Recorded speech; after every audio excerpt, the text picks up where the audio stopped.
Okay, so for those of you who have not been paying attention, if you've been living under a rock, you know that the government has this big CBDC plan coming, their own central bank digital currency, which is another form of it. Well, the digital currency, right? But it is not an actual cryptocurrency, not in the true sense. I'm not going to go into the differences in this video. For now, I just want to talk to you about why the government is going after all of these crypto exchanges.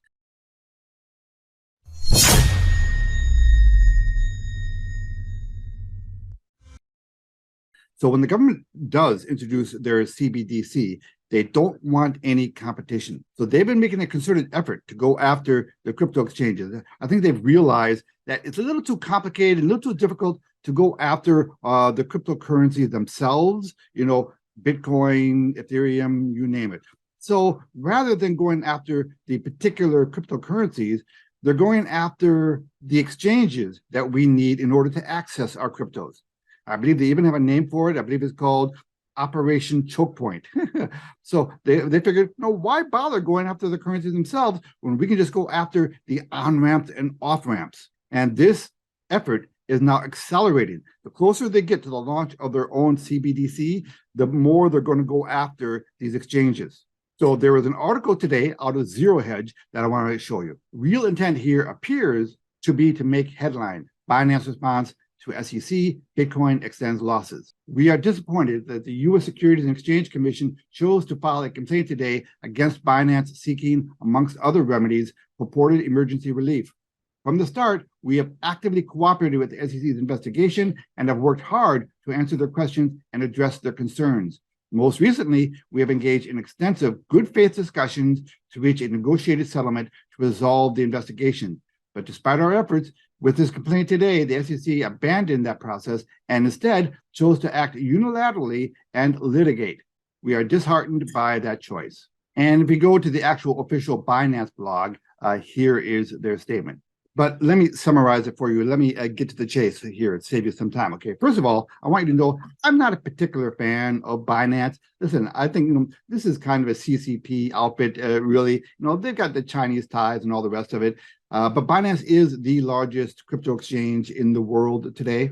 And the SEC has a history now of this kind of thing toward exchanges. They did the same thing with Coinbase. Coinbase is famous for bending over backward at the expense of their customers in order to, cozy up to the SEC. And the SEC still fined them, I forget what it was, like a couple $1 billion. And Coinbase had to, cut a check. Now, the problem with the crypto space is a lot of it is still unregulated. So all these exchanges, they're saying, please, just tell me the rules. What are the rules? And the SEC has been really slow to actually define the rules for these exchanges. Now, listen, the SEC plays a function, right? They're there to protect investors against fraudulent activities by people wanting to engage in quote, securities. But in effect, the SEC is largely a shakedown operation. They can easily get $1 billion here, $1 billion there by going to, your favorite brokerage firm, or in this case, crypto exchanges, and say, all right, pony up, I need $1 billion. And these exchanges find it cheaper to just cut a check, to the SEC. This is what the SEC does. They use the force and the threat of the government backing them in order to intimidate and get their way. And now that the government has their own CBDC coming up, they don't want any competition. So the SEC right now is ramping up efforts to make life difficult for any crypto consumer. Now, I'm confident that we as crypto consumers are always going to be able to find a solution. We're always going to be able to find a workaround. When your favorite exchange goes under because of government intimidation, there's always going to be another way. So if you are a crypto consumer, you're going to have to be a little nimble on your feet. Okay, make friends with other crypto guys. Join a good blog outfit or something. Join the Hey Ed WhatsApp group. And that way you always have somebody who's going to give you a little idea. Well, go here instead. But that's the way it is in the crypto space. If you're going to be a crypto consumer, you have to be a little light on your feet and you have to be paying attention. But I just wanted to point this out to you today to kind of emphasize the idea that the government is not your friend in any case. And when it comes to crypto, the government does not like the competition to their CBDC. They do not like the idea that you have alternative ways of conducting business outside of their precious little fiat currency. The government wants you to be enslaved to their system.